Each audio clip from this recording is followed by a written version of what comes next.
Hi, I'm Ray with another podcast episode, this time about music, the development of music from, wind-up gramophones to modern systems such as MP3, streaming and all this sort of thing.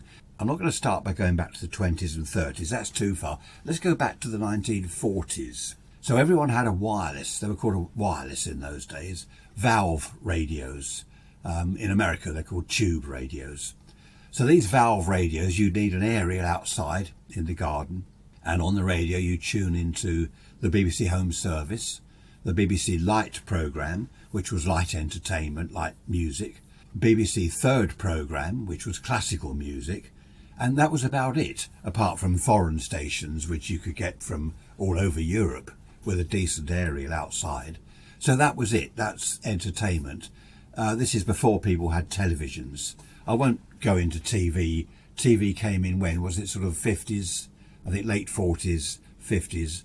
BBC only, just that one channel. No channel switch on the telly at all. It was just a single channel. Then ITV came in. That was mid-50s.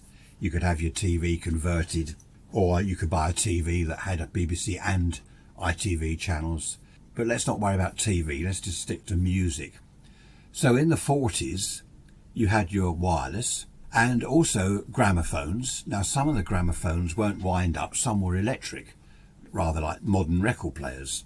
So they were plugged in and you could play the old 78 records on them, which was great. So they had radio and a record player of sorts. There were also these huge pieces of furniture which were called radiograms. That was a huge unit with big speakers in. You lift up the lid, and there's the record deck for playing your 78s, and next to that a radio. So that was really the first home entertainment system, I suppose, the first music centre. Do you remember the music centres in the 70s? So this radiogram, this huge piece of furniture, you could stack all your records in there as well, all your 78s, and it really was a centre for entertainment. You could listen to the news, you could listen to music. It was the first of what was to come, really, in the form of the music centre. The next thing that came along were reel-to-reel tape recorders. Now, they really did change everything. They kind of revolutionised music, home entertainment, because what people could do is record their own music. In the 50s, a lot of people had tape recorders, especially towards the end of the 50s. And what you would do is record music from the radio. Now, you could either do this with a microphone, which a lot of people did, and that was dreadful quality. You can imagine standing a microphone in front of the radio and recording music. You also hear all the room noises, the background noises, the clunks and bangs and people coughing. The best way to do it was to have a lead plugged directly into the radio and directly into the tape recorder. That way you record direct with no microphone, no background noises. The problem with that was you're recording from medium wave and long wave. So medium wave had a lot of crackles, interference, clicks and bangs and whistles and noises. So it was far from decent audio quality. But that didn't matter to a lot of people. You like a piece of music, you could record it. You didn't have to go out and buy the 78 record. So that was a revolution. The next major thing to come along in the late 50s was the transistor radio. Now that was absolutely amazing. It was portable. You could lift it up, carry it round with you, take it to the beach, take it on a picnic. It was truly portable. They had made battery radios back in the late 40s, early 50s. They were valve radios. They were huge batteries. They were portable, sort of. The batteries were expensive. They didn't last very long. So with the advent of the transistor radio, that changed everything. People would even use transistor radios in their cars because, bear in mind, when you bought a car back in the early days, a radio was an optional extra, as was a heater. Actually, all cars these days have heaters. Imagine that, the heater and the radio was an optional extra. You had to pay more if you wanted that. So the transistor radio, when that came along, that revolutionised in-car entertainment as well. A lot of transistor radios had an aerial socket for a car radio aerial. And I remember as a kid being down the beach, people all sitting on the beach, they've all got transistor radios with them. and they're listening to music or listening to the news. It just totally changed everything. As you got into the 1960s, when transistor radios were really popular, just about everyone had a transistor radio on the kitchen windowsill. Teenage kids, they'd have one in the bedroom. It was nothing unusual to have 3 or more transistor radios in one house. So we've now got reel-to-reel tape recorders in just about every home, transistor radios. What came along next? Next was FM radio, VHF FM. Now what happened was, I think it was in the mid-50s, 56, the BBC started their first FM transmission on VHF, on band 2. Initially, it didn't take off. A lot of people didn't have the equipment. They had long and medium wave radios, short wave radios, but not FM. They were expensive and people didn't take up on it. As they became cheaper, with a lot of things, it's the same with a lot, isn't it? As they become cheaper into the early 60s, more and more people were listening to VHF FM. They were having aerials put up on the chimney, aimed at the nearest transmitter. The quality was absolutely amazing. They started transmitting in stereo, which was incredible. To actually be able to listen to stereo music in your lounge, in your living room, was amazing. And of course, what people were doing then, especially when Radio 2 on FM started running Pick of the Pops every Sunday, the top 40, everyone was there with their tape recorder. They're ready to press the button on the tape recorder, the record button. I remember Alan Freeman, he was saying, right, this week's number 1 is coming up now. Get ready with your tape recorders. Here it comes. And he'd leave a little gap, which he wasn't meant to do. I think there was a bit of trouble with the BBC complaining about that, because they didn't want people recording music, and the record companies certainly didn't. They wanted you to go out and buy the record. They didn't want you to record it because it didn't cost you a penny. Of course, this is a problem that we have these days, isn't it? People downloading music and not paying for it, streaming music and not paying for it. So that problem started way back in the early 60s, probably the late 50s. So now we're at the stage where people have got VHF, FM, stereo. They've got a reel-to-reel tape recorder. The reel-to-reel tapes, the big spools, they did 3-inch, 5-inch and 7-inch. And you had various speeds on the tape recorder. The fastest speed, 7.5, that was the best quality. With the tape recorder running at a slower speed, you get more music on one tape, but the quality would go right down. So anyone who was serious about quality recorded everything on 7.5. It was 7.5 inches per second. Then there was 3 3/4, and the slowest was 1 7/8. So now we're at the stage where people are recording, where they've got a stereo tape recorder, good quality music from the radio in stereo. I remember having a shelf with a whole row of 7-inch tapes on this shelf, all labelled up, all marked what was on each tape. And you'd have an index. If you open the box, there's the tape inside. On the left hand side, inside the cover, you've got all these numbers and then the tracks that are on the tape. The numbers corresponded to a little counter on the reel-to-reel tape recorder. So you'd set it at 0, you'd put your tape on, thread the tape through the heads onto the empty spool, set the counter to 0, and then on fast forward wind, you'd go along to the number. It might be, say, 362 is the record you want. You'd stop the tape there, press play, and that would be the record that you wanted to hear. So it was a brilliant system. It was a bit of a fiddle having to change tapes and thread it through the heads and onto the spool. But that all changed with the advent of the next revolutionary invention, cassette tape recorders. Now they were small, they were battery operated as well as mains. I think Philips brought out the first, I believe, cassette tape recorder. Again, very expensive to start with, but they soon caught on. Everyone had a cassette tape recorder. Now again, you could record from FM radio, music, good quality music. Not as good, I have to say, as the reel-to-reel tapes at the 7.5-inch speed, but pretty good quality from cassettes. So you could record your music, but also you could go out and buy pre-recorded music. How about that? You could buy an album by the Beatles on cassette tape.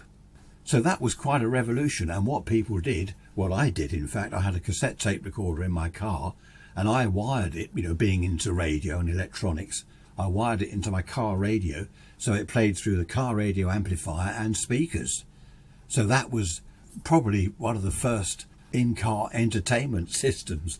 My cassette tape recorder on the passenger seat, actually playing through the car radio amp and speakers.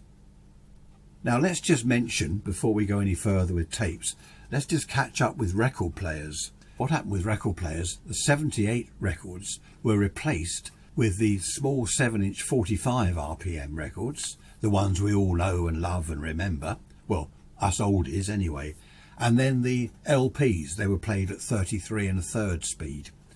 They were the big 12-inch, well, they were 12-inch. I'm not talking about the modern 12-inch records that are all the mixing and disco stuff. These were LPs, so you buy a whole album.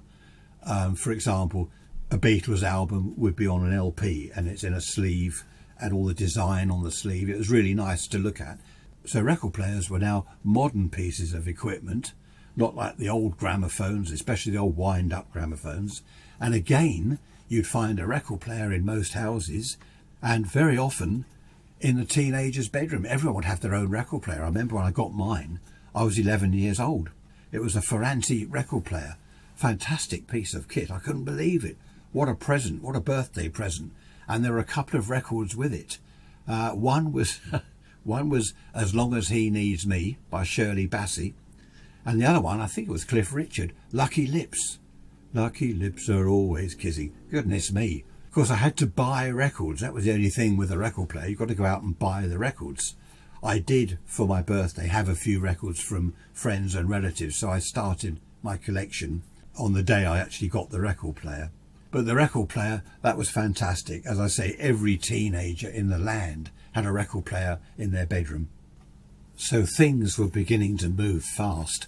I had my first transistor radio when I was 12. I remember it was Christmas. I remember opening the box. Couldn't believe it. A Perdio transistor radio with a PP9 battery inside. That was fantastic to be able to take the radio out into the garden. When we went on a picnic, I'd take the radio with me, or down the beach. I also had my record player. So I was beginning to become surrounded by music. By the way, just a point of interest, the cassettes, cassette tapes, they started out in the early 60s, I think, was it 1963? Dictating machines. That's how the cassette came about. I forget, was it Philips again made these dictating machines using little cassette tapes? And I suppose it progressed from there to the music cassette tapes that we all knew.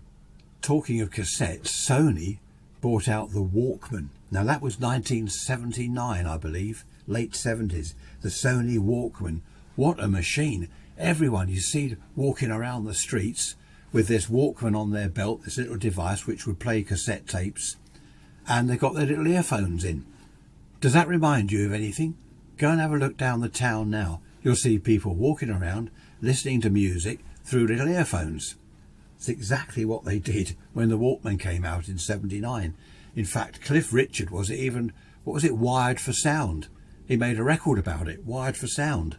So that, when people walk around now with their phones and whatever, listening to music, that's nothing new in this, 2019, coming up to 2020 actually. That's nothing new. People were doing that in 79. So we're doing well with all this music equipment, and what happens next? In 1979, the CD was invented. I know that because I looked it up. That's not my good memory. In 1982, released to the public, CDs. The first one was by ABBA. I forget what it was. I forget what the track was. But the ABBA released the first CD in 1982. And of course, CDs, they caught on big time. Everyone had a CD player. The problem was you couldn't record onto a CD. Okay, so you had to go and buy pre-recorded CDs, and they were expensive. I believe they are still expensive. This is what drives people to recording their music or downloading it and not paying anything. If CDs were cheaper, anyway, that's another issue. So the CD player came along, and that revolutionised music once again. Now let's just go back to car entertainment. In car entertainment, I forgot to say that as car radios became transistorized and not valve, the car radios had a slot in the front with a little flap, and you could poke cassette tapes in there. So your car radio would play cassette tapes. That was another development. And even the car I've got today, which isn't that old, that's got a slot in it to poke a CD in there. So the car radios then would play CDs, the discs. Now the thing is with CDs, there's been a lot of controversy about this. The quality isn't that good. A lot of people say, oh, CD quality is the best. It's not. It's compressed. The audio is compressed to the maximum possible without sounding dreadful. Well, it does sound dreadful, in my opinion. So anyway, that's again another issue. So we're now at the stage where we've had the record player, which now is beginning to fade out. People don't buy records, they buy CDs. They'd already stopped buying a lot of records because they were recording on reel-to-reel tapes and cassette tapes. We've now got CDs, which everyone flocked to the shop. Oh, let's go and buy a CD. Everyone flocking to the shops, buying the CDs. I'll just mention music centres. Now, a music centre was this bit of equipment that had a radio in it, FM radio, usually stereo, had a record deck on the top so you could play records, and a cassette deck so you could play cassettes. This is before the CD business came along. Music centres were hugely popular, but anyone interested in sort of half decent quality like I was, we had what we called separates. You'd have a record player deck, you'd have a cassette deck, a decent stereo cassette deck, not a portable thing. You'd have an amplifier, probably a reel-to-reel tape recorder. You'd have a couple of speakers. It was all separate. Everything was separate. And that way, I like that because then that way you could upgrade your record deck or get a better CD deck or a better tuner, an FM tuner. You could swap things. Whereas with the music centre, it was all one lump. It was all done in one box, which was great, I think, for the majority of people, but not for people like me that were interested in a bit more hi-fi quality. You remember I mentioned radiograms from I think the 40s even, they had radiograms. They went on into the 60s, 70s and probably 80s. HMV did a very nice one, the HMV Stereo Master. It was a nice piece of furniture. It wasn't huge. You lift the lid up. There's a beautiful radio in there, FM radio, nice record deck. No cassette or anything like that. That was just a proper radiogram. Radiogram being radio gramophone. So finally we come on to MP3 players. Now they were amazing. The iPod, wasn't it? All amazing little bits of equipment. Computers, of course. Once everyone started to get PCs, they would, or I certainly would, keep all my music on the PC. The problem with that was you then had to be at the PC, wherever it was, and the speakers to listen to the music. Then of course we've got now, what have we got? We've got Bluetooth, we've got stream. I won't go into all the modern stuff because you know that you're using that now as we speak, in fact, to listen to this. So I'm just trying to show how things have developed and progressed since the sort of 1940s, 30s, 40s, 50s, through the 60s when we had transistors. That's what changed everything. Transistors and integrated circuits. Everything became smaller and portable. I've probably missed a load of stuff. You're probably sitting there thinking, well, you haven't mentioned this, and no, he hasn't mentioned that. There's so much, it's difficult to mention everything. Philips, for example, made a battery-operated transistor reel-to-reel tape recorder. Now, it only took 3-inch tapes. The quality was pretty bad. They were dreadful things to work on. I've repaired many of those in my time. But it was, nevertheless, a transistorized battery-operated portable reel-to-reel tape recorder. There was also a car record player that you put in your car. You put the record into a slot, the 45, the 7-inch singles, you put it into a slot and it would play records. They were a nightmare. They were designed to take the sort of bumps of the car and the record wouldn't jump. But I don't think they caught on because it's very difficult when you're driving along to keep changing a record. Bear in mind the 45s were 3 minutes long-ish? So you've got to keep changing the record or turn it over. Of course, eventually with car entertainment, you had the CD players that took multiple CDs, and you'd have that very often in the boot or the trunk of the car. Then you'd have the kind of control unit up the front. Again, all great stuff in its day, but it was soon chucked out and superseded by other smaller, far better forms of entertainment. We're at the stage now that I don't like at all, where I won't mention company names, but you subscribe to a company and you can have access to, what is it they say, millions of tracks. You just say play this or play that. That's all very well, but the trouble is a lot of tracks I like are a little bit weird. You're not surprised. I know what you're thinking. That's not surprising at all. No, what I mean is there have been several versions by the same artist of one track. So they've done a live version, they've done a studio version, then there might be something that's been mixed or redone or whatever. And if you say, play this or play that, it doesn't play the version that I like. So that's just a little peculiarity of my own. I just would rather have, as I've got all my music is on my PC. I do listen, I do subscribe to one of these things, and I can just play whatever music I like, but anything that's a little bit odd, I find they don't have, or anything that's very odd in my case. So I just go to the PC. And of course, with the PC, I don't have to be in front of it anymore. I can pump that through Wi-Fi and do all sorts of things with it. I can walk around with headphones with no wires because it's Bluetooth connected and all this stuff. You know all this. There's no point in me telling you all this because we're now up to modern day equipment. But that's how things have changed over the years. I won't go into the Pirates because I love the Pirates and I'll bore you. But in the 60s on the transistor radio, Radio Caroline, Radio London, fantastic music stations. Of course, that's all gone. I won't moan about modern day radio because it's all rubbish, because that will bore you as well. Anyway, there we are. Let's leave it there.